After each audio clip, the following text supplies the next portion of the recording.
च्या संदर्भामध्ये जे ते पोट तिडकीनं त्या ठिकाणी विषय म्हणतात ते मी अधिक जवळून पाहिलेले आहे. समाजासाठी काहीतरी केलं पाहिजे, समाजाचे प्रश्न मिटले पाहिजेत, सुटले पाहिजेत. आणि या भावनेनं विधान परिषदेमध्ये जे काम करतायत त्याच भावनेनं आज आपल्या पक्षाचे अध्यक्ष म्हणून संघटनेच्या माध्यमातून आपल्याला हे प्रश्न सोडवण्यासाठी अधिक सक्रिय होऊन मदत करायची भूमिका त्यांनी या ठिकाणी घेतलेली आहे. मला असं वाटतं की आता त्यांच्यावर फार मोठी जबाबदारी आहे. अलीकडच्या कालखंडामधला कालखंड हा अधिक संघर्षाचा आहे,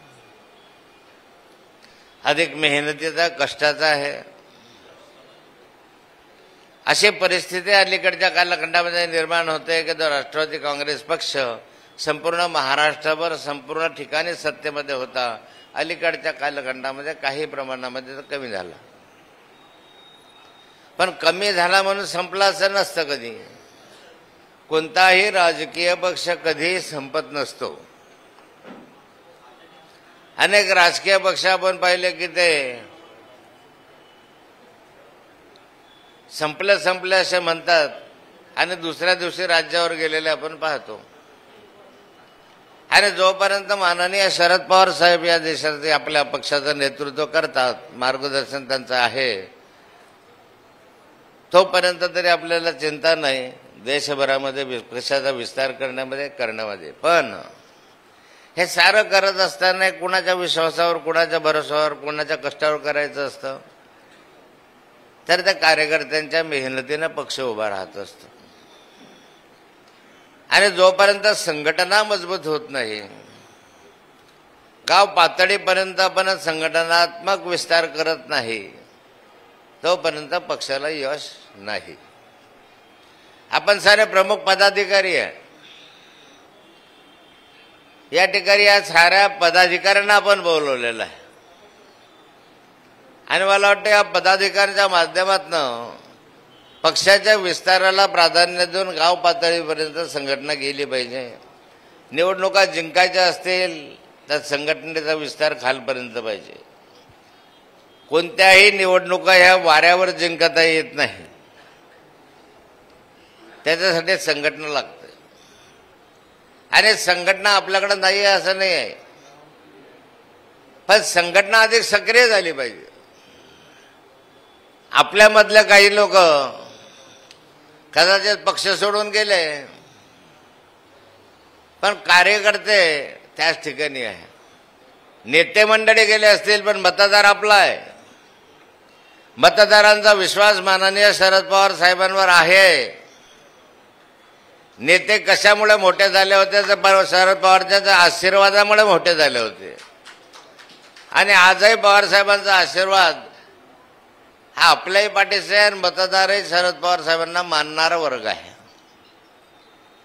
तेवढं असं काही नाही की आता आपल्या पक्षाचं काय होईल, आता हा गेला तो गेला. अरे नव्यानं फळी उभी राहते. उलट माझं तर म्हणणं असतं तो गेला तर चांगली गोष्ट असेल, त्याच्याऐवजी एखाद्या तरुणाला संधी मिळेल, त्याच्याऐवजी एखाद्या कार्यक्षम कार्यकर्त्याला संधी मिळू शकेल, कदाचित तो त्याच्यापेक्षाही चांगलं काम करू शकेल. म्हणून आम्ही माननीय अध्यक्षांना सूचना केली होती की आता संघटनात्मक विस्तारासाठी काही बाबींची दुरुस्ती, काही बाबींच्या व्यवस्था या जिल्ह्यामध्ये आपल्याला करण्याची गरज आहे. एक तर हा जिल्हा मोठा आहे, 2 लोकसभा क्षेत्र आपल्याकडे आहे आणि प्रमोद बाबू 40 गावाला राहतात आणि मुक्ताईनगरला येता 200 किलोमीटरचा विस्तार त्यांना येणं जाणं, वेळ करणं हे देणं आत्ताच्या कालखंडामध्ये शक्य नाही. जेव्हा संघटनेला अधिक मजबूती द्यायची असते त्याच्यासाठी प्रवास लागतो. तसले कार्यकर्त्यांना भेटीगाठी असतात, खेड्यापाड्यापर्यंत जावं लागतात, सुखामध्ये दुःखामध्ये सामील व्हावं लागतं. मग सूचना केली अध्यक्ष महोदयांनी की आता या जिल्ह्यामध्ये 2 अध्यक्ष झाले पाहिजे. साऱ्या पक्षांनी, शिंदे साहेब, शिवसेना उबाठा, शिवसेना शिंदे गट, भाजप, या साऱ्या पक्षांनी या लोकसभेला 1 आणि या लोकसभेला 1 अशा स्वरूपाचे अध्यक्ष या ठिकाणी पूर्वीपासूनच केलेले आहे. महानगराचा एक अध्यक्ष या ठिकाणचा एक अध्यक्ष, या ठिकाणचा एक अध्यक्ष. आणि आता अनायसे नव्यानं अध्यक्ष झाल्यामुळे फेररचना होणारच आहे. त्यामुळे एक वेळा इकडचा लोकसभेचा अध्यक्ष झाला की इकडच्या संघटना तालुका अध्यक्ष वगैरे सगळ्या कार्यकारिण्या इकडच्या वेगळ्या, इकडच्या वेगळ्या अशा केल्या आणि त्या जर लवकर केल्या तर निवडणुकीमध्ये त्याचा उपयोग होऊ शकेल. कार्यकर्त्यांनी ज्या ठिकाणी पदावर आहे आपण, अनेक कार्यकर्ते, मी पाहिले ही यादी या ठिकाणी, तर 311 पदाधिकारी या जिल्ह्यामध्ये आहे. 311 ही यादी मी वाचत होतो आणि मी विचारलं सरांना, वाय एस महाजन सरांना, तर ते म्हणे ही यादी तयार केली. म्हणजे किती आहे याच्यामध्ये पदाधिकारी किती आहे? त्यावेळेला सर्व मिळून 311 आहे. मग पदाधिकारी यावेळेस 311 आहे, तर या 311 पदाधिकारी जर सक्रिय झाले तर निवडणुका तर अधिक सोप्या हो. जिल्ह्यामध्ये भारतीय जनता पार्टी संघटनेच्या बळावर त्या ठिकाणी यशापर्यंत पोहोचते. आपण पोहोचू शकतो कारण काय आहे? संघटना केव्हा मजबूत होते, संघटना केव्हा सक्रिय होते, तर संघटनेतला कार्यकर्ता हा नेहमी आंदोलनात्मक पवित्र्यामध्ये असला पाहिजे. संघर्ष हे नारा आहे. आंदोलन करा, मोर्चे काढा, सरकारच्या विरोधी चला, अनेक विषय घेऊन चला. बेरोजगारीचा विषय काम नाही आहे. आणि आज नेपाळमध्ये घडलं कशामुळे? बेरोजगारीमुळे. काम नाही मजुरा कामाला, तरुणांच्या हाताला काम नाही, महागाई वाढलेली आहे. अशी विचित्र स्थिती निर्माण झाली नेपाळमध्ये की तिथं क्रांती झाली आणि अख्ख्या नेपाळमध्ये आज सत्ता बदल झाला. आजची बातमी सकाळची पाहिली तर फ्रान्समध्ये नेपाळचा परिणाम व्हायला लागला. सेम नेपाळमध्ये जे होत आहे ते आज सकाळच्या बातमीनुसार फ्रान्समध्ये सुद्धा तरुणांनी उठाव केलेला आहे. कारण हाताला काम नाही, नोकऱ्या गेल्या आणि या देशात तर नोकऱ्या जवळपास संपल्याच. श्रीलंका झाला, बांगलादेश झालं, गेले. बांगलादेशमध्ये आता बाहेर, श्रीलंका आता बाहेर, नेपाळ आता बाहेर, पाकिस्तान आता बाहेर, आता राहिला हिंदुस्तान. जे नेपाळला झालं ते हिंदुस्थानला होणार नाही असं नाही आहे. इथं पण तरुणांच्या मनामध्ये आक्रोश आहे, संताप आहे. पण हा संताप एकत्र कोण करेल? तर ते संघटनेचे कार्यकर्ते जे आहेत आपल्या, त्यांनी केलं पाहिजे. मला बेरोजगारांना आवाहन करा, चला बेरोजगारांचा एक मोर्चा तहसील कार्यालयावर, जिल्हाधिकारी कार्यालयावर काढूया. त्यासाठी जा. महागाईच्या विरुद्ध मोर्चा काढूया. केळीला भाव नाही म्हणून काढूया, कापसाला भाव नाही म्हणून काढूया, सोयाबीनला भाव नाही म्हणून काढूया, रस्ते खराब झाले म्हणून काढूया. विषय थोडे लागतात, अनेक विषय आपल्या बाजूला आहे. पण मोर्चा काढला की त्या मोर्चाला किती लोक असतात? 10, 20, 30, 40, 50. यामुळे मोर्चाला कोणी नोंद घेत नाही त्याची.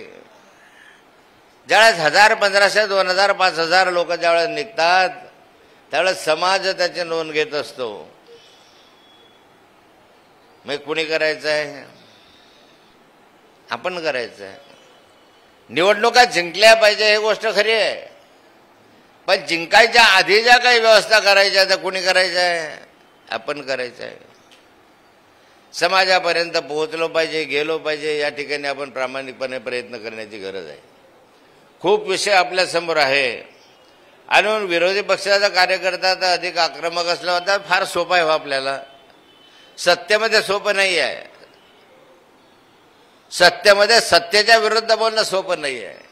इथं तर कोणत्याही विषयावर बोला तुम्ही, कुठलाही विषय तुमच्यासाठी मोकळा आहे, पण बोलायला तर शिका. किती लोक बोलतात, प्रेस समोर किती लोक जातात, किती लोक म्हणतात की असं करूया. प्रत्येकानं बोलायला शिका. जा तिथपर्यंत. शेतकरी आहे, कामगार आहे, मजूर आहे, कितीतरी विषय आपल्या समोर आहे आणि या विषयांच्या माध्यमातून आपण चालूया. शिंदेसाहेब या ठिकाणी आले, त्यांच्या मार्गदर्शनाखाली नक्कीच मला असं वाटतं की महाराष्ट्रामधलं राष्ट्रवादी काँग्रेसला अधिक ऊर्जित अवस्था येईल, अधिक चांगला रिटर्न होईल. पण त्यांनी केलं मार्गदर्शन तर ते इथे मार्गदर्शनापुरतं राहता कामा नये, ते आपण अंगीकारलं पाहिजे, स्वीकारलं पाहिजे आणि त्या दृष्टीनं काम केलं पाहिजे. नाहीतर नुसत्या पदावर राहता कामा नये. कोण आहे तुम्ही अध्यक्ष आहे, कोण आहे मी ह्याचा अध्यक्ष आहे, मी त्याचा अध्यक्ष, नुसतं कागदावरच अध्यक्ष, त्याच्या मागे 4 माणसंही नाही आहे की नाही. जर तुमच्या मागे 4, 5, 10 माणसं नसतील तर कशाला त्या पदाला राहतं बाबा. दुसऱ्याला संधी द्या ना, तो काही 5-50 लोक जमा करून काम करू शकेल. पण मला पदही हवं आहे आणि कामही करायचं नाही, ही स्थिती काही बरोबर नाही. हा अध्यक्ष साहेब हे चित्र बदललं पाहिजे. काम करणाऱ्या कार्यकर्त्याला संधी द्या. आता अनाशे वेळ आलेली आहे. आता अनाशे सारंच आपल्याला बदलवायचं आहे. अध्यक्ष तालुक्याचा अध्यक्ष बदलवायचा आहे, महिला आघाडीचा अध्यक्ष बदलवायचा आहे, युवाचा अध्यक्ष आहे, आदिवासींचा बदलवायचा आहे, ह्याचा बदलायचा, सगळ्याच बदलायचं. त्यामुळे आत्ताचा अनुभव बघा की ज्यांना पदावर ठेवलेलं आहे ते काम करतात का. ज्याने ठेवलं त्यांना राहू द्या, ज्याने केलं नाही 311 पैकी त्यांना बाजूला सरा आणि सारं करा. आज राजकारणाची स्थिती तुम्ही अनुभवता. महाराष्ट्रातलं राजकारण कोणत्या दिशेने चाललेलं आहे. महाराष्ट्रामध्ये पाहिलं तर आज ओबीसीचं आंदोलन, मराठ्यांचं आंदोलन ओबीसीसाठी, वंजारी समाजाचं आंदोलन एसटीसाठी, लिंगायत समाजाचं आंदोलन आम्हाला धर्म वेगळा करून पाहिजे म्हणून, कोळ्यांचं आंदोलन आम्हाला टोकरे कोळी सर्टिफिकेट पाहिजे म्हणून, समाजामध्ये भानगडी लावण्याचं काम या सरकारने केलेलं आहे. मराठा आंदोलकांना पुढे गेलं, ओबीसी आंदोलक नाराज, ओबीसींना पुढे गेलं, एनटीवाला म्हणतो मी का नको मागे, मी पण पुढे जाणार. यामुळे समाजामध्ये जे आहे ते एक अशांततेचं वातावरण आहे. समाजाचं स्वास्थ्य बिघडवण्याचं काम होऊन राहिलेलं आहे. जो एकसंघ समाज, आतापर्यंत सारे समाज जसे एकसंघ होते ते एकमेकांकडे अविश्वासानं पाहायला लागले. प्रश्न सुटत नाही, कारण सोडवण्याची इच्छा या सरकारची नाहीये. अर्धवट प्रश्न ठेवायचे. मराठ्यांना आरक्षण द्यायचं आहे, हैदराबाद गॅजेट मराठ्यांना आरक्षण देऊया. पण हैदराबाद गॅजेटमुळे मराठ्यांना पूर्णपणे ओबीसीचं आरक्षण मिळेल का याविषयी सर्वांच्याच मनात आवश्यकता. मराठ्यांच्याही मनात आहे, ओबीसींच्याही मनामध्ये. ओबीसींनाही वाटतं हे मिळालं तर आमचा हिस्सा घेईल. मराठ्यांना असं वाटतं की अजूनही हे कुणबी वगैरेच्या सर्वे मिळवण्यासाठी अडचणी येतील तर आम्हाला मिळेल की नाही मिळेल. आम्ही कुणामुळे, या सरकारमुळे. एक वर्षानुवर्ष ज्यावेळेस हे आंदोलन चाललेलं आहे तर त्या कालखंडामध्ये जरांगे पाटलांनी आंदोलन झालं, सोडवलं कोणी? यांनीच ना, शिंदे साहेबांनी. म्हणजे करायचे, सोडवायचे, परत बसायचे, परत सोडवायचे, हे सातत्याने चालत असताना समाजामध्ये एक अशांततेचं वातावरण या सरकारच्या माध्यमातून होतं. सरकार निष्क्रिय आहे. नुसत्या घोषणा करतात, त्या घोषणांची अंमलबजावणी नाही आहे. परवा मी सांगितलं की खेडी महामंडळाचं काय झालं. तुम्ही एक पत्र दिलायचं साहेबांना की 200 रुपये प्रतिक्विंटलचा भाव मिळावा, तर साहेब बोलतील भाषणामध्ये. केळीच्या संदर्भामध्ये काय, महामंडळाची स्थापना केलं 1-2 वर्षापूर्वी सरकारने घोषणा, 5 वेळा घोषणा झाली. मी पत्रात दिलं होतं. केळी उत्पादकांना न्यायनिनाद केळी आमच्या आयुष्यात पहिल्यांदा पाहिलं की 400 रुपये प्रति क्विंटल केळी विकतोय आम्ही. आज 400 रुपये प्रति क्विंटल आज केळी विकली जाते. कोण बोलताय का? सत्ताधारी एक बोलायला तयार नाही. 4 मंत्री आमच्या जिल्ह्यामध्ये असून केळीच्या संदर्भामध्ये पुढाकार कोणी घ्यायला तयार नाही. शेतकरी मरतोय, रडतोय, तो म्हणतो फुक्कट घेऊन द्या पण माझं शेत खाली करून द्या. मजुरीवर शेत खाली करण्याच्या बोलीवर आता केळी फेकून दिली जाते. कोण आहे त्याचा आधार? कोणी नाही, बोलायला कोण नाही. लेवा पाटलांसाठी या जिल्ह्यामध्ये लेवा पाटील बहुसंख्य एका भागात, त्यांच्यासाठी महामंडळ स्थापन करू आणि 50 कोटीची तरतूद करण्यात आली आहे असं जाहीर केलं. कुठं आहे ते महामंडळ? हे प्रश्न आपण विचारले पाहिजे सत्ताधाऱ्यांना. आम्ही म्हटलंय 4 मंत्री आहेत, तुम्ही काय करतात? नुसत्या घोषणा करतात, काय नाही येत. आमच्याच जिल्हा का मागे ब्राह्मण समाजासाठी महामंडळ काढतात, 6 IAS अधिकारी नेमले जातात. आणखी कोण्या समाजासाठी केलं तर आनंदच आहे, पण जे किमान तुम्ही घोषणा केली ते तर करा. जे आहे ते तर करा तुम्ही. आज विद्यार्थी भरकटतोय. अनेक विद्यार्थी 11वी प्रवेशापासून वंचित आहे. ऑनलाईन केलं. बाकीच्यांचं काय? मेरिटपेक्षा कमी आहे त्यांचं काय? खूप विषय घेऊन आहे. वेळ झाला खूप, मी बोलायचं, मला संधी दिली. अनेक विषय मला मांडता येण्यासारखे, पण मी तुम्हाला सांगणार आहे की संघटनेशिवाय पर्याय नाही. सक्रिय व्हा, संघटनेचा विस्तार करा, गावगावपर्यंत जा, अधिक प्रवास करा आणि पुढच्या कालखंडामध्ये भरघोस यशाचे भागीदार व्हा. जय हिंद, जय महाराष्ट्र.